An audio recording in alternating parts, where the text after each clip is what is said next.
The last week and a half, Sandra Bland has been a name that many people know. She has dominated the issue and the case. Newly released dashcam video of 28-year-old Sandra Bland's arrest is raising new questions about what really took place just 3 days before she was found dead in this Texas jail cell. According to a Texas Highway Patrol officer who stopped her, she made an illegal turn, and by that, failing to give a signal.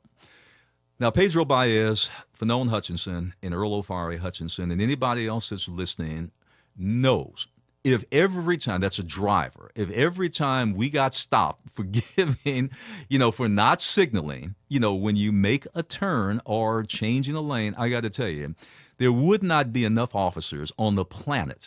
There would not be enough trees in the forest to write tickets, paper, for that.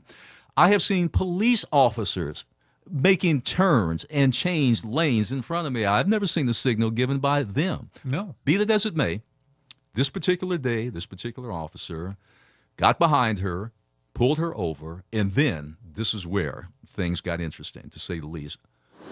You mind putting out your cigarette, please? Don't mind. I'm in my car. Why do I have to put out my cigarette? Well, you can step on out now. I don't have to step out of my car. Step out of the car. Why am I... Step out of the car. No, you don't have the right. Step out of the car. You do not have the right to do that. I do have the right. Now step out or I will remove you. I refuse. I'm going to yank you out of here. Okay, you're going to yank me out of my car? Get out. Okay. All right. 25. Let's do this. Yeah, we're going to. Yeah. Don't touch me.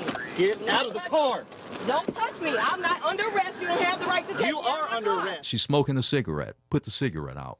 Okay. She asked why. I'm in my own car. The next thing we know, it escalates.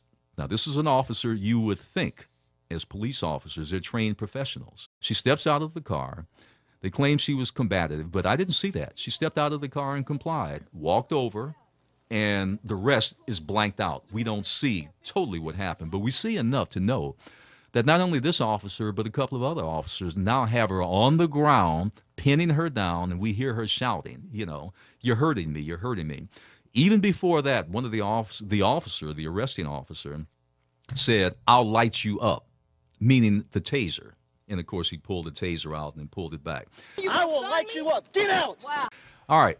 Then what happened was she said, and we can hear 15 times, why am I under arrest? She kept asking, why am I under arrest? No answer from the officer. Don't touch me. I'm not under arrest. You don't have the right to take me out of my car. You are under arrest. I'm under arrest for what? 25, 47 County FM 1098. Just For what? 290. The bottom line is, within 48 hours after her arrest in the holding cell, she's found hanging. Now, they say by a black plastic bag.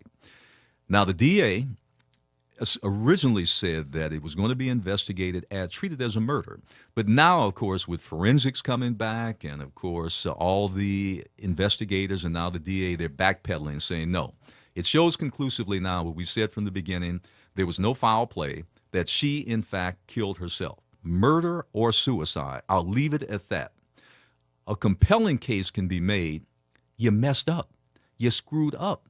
You violated a lot of procedures, standard operating procedures in jail management, and not to mention the arrest and all the circumstances that surrounded that. Let's go down for a minute to checklist of things that, at the very least, we're talking about negligence, we're talking about complicity in a young woman's death. Essentially, the arrest was essentially a minor, even before the arrest, the stop. The stop was for a minor traffic incident. That does not generally lead to an arrest.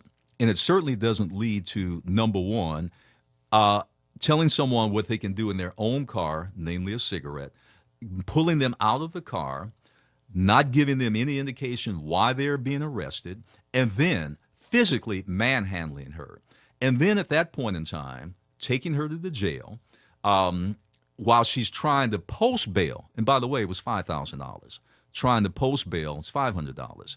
And even before that happened, she ends up dead.